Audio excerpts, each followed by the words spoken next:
lieutenant who was in charge was the lieutenant from the intelligence units and headquarters, and this was his first mission with Recon. He was saying, we should go straight through the jungle. And I said, I think it's better if we went down the road because there's a bridge and we can cross the bridge instead of going through the jungle because of this is a rainy season. The whole river is flooded. And when it's flooded, what happens is we will get trapped before we can get out of there, and the VC, knowing the way to get there, would catch up with us and basically engage us. So for some reason he said, okay, we'll take the trail and we'll take the road. We got to the river, the bridge was out. They had blown up the bridge. So there we were. So the lieutenant looks at me. I told him, what are we gonna do? And he said, well, we're gonna cross the river. I said, it's raging.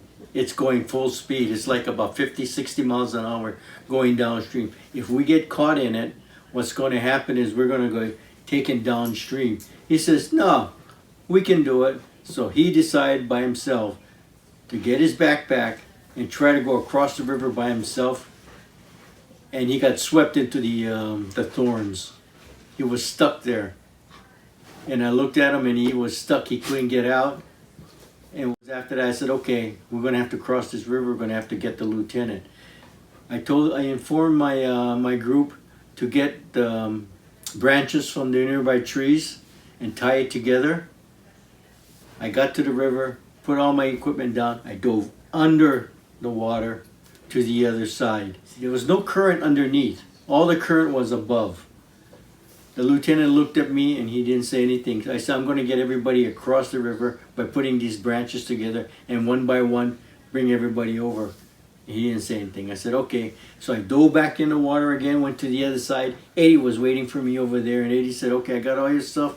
We'll do it one by one. So we pulled Eddie over first, then kept on pulling one individual at a time with their backpack and their rifles on the other side. And finally there was one person left and that was Yazzie. So as we got everybody, Yazzie was the last person, and there was a holdup. Yazzie would not leave his position, and he told Eddie, "No, I'm not going." He wanted to stay at his anchor position and make sure that nobody snuck up behind us. Eddie came over and says, "Yazzie doesn't want to come. He's going to stay there and wait until the whole unit gets back to Apollo." I looked at the lieutenant, and the lieutenant wanted to come out again. He was about 10 feet away. He got swept further down, another 10 feet, and this was the last thorn bush. There was no more bushes. In other words, if he had gotten one more time, he would have gone 2 miles downstream. So I told the lieutenant, 6, just stay there. We called the lieutenant 6 because he's the 6th guy in line. I said, stay there, we'll get you out. Because if you get swept one more time, there's no more bushes. He looked and he said, okay. Then I went back under the river again.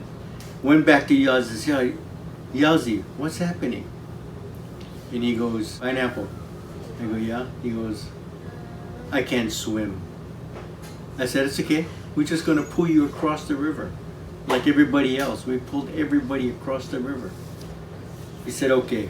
So we got all this stuff. We pulled all these equipment, not his rifle, just his backpack over the river. And then we pulled him. And as we're pulling him, lo and behold, the sticks broke.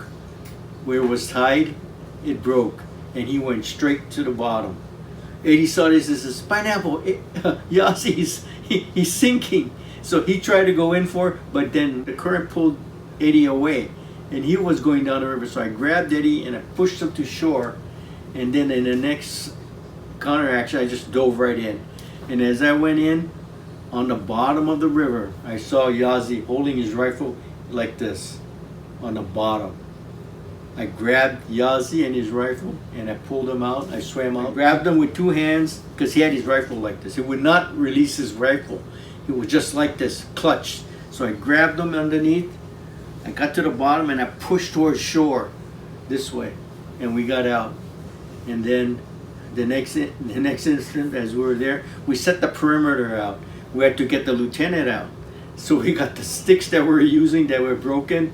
We tied them back together, pulled it to the lieutenant, and dragged him out. And that's the same river that we lost 3 members of the Recon group about 3 months prior, before I joined. We headed back to Apollo to regroup. The lieutenant left the unit. We got an E7 to take his place.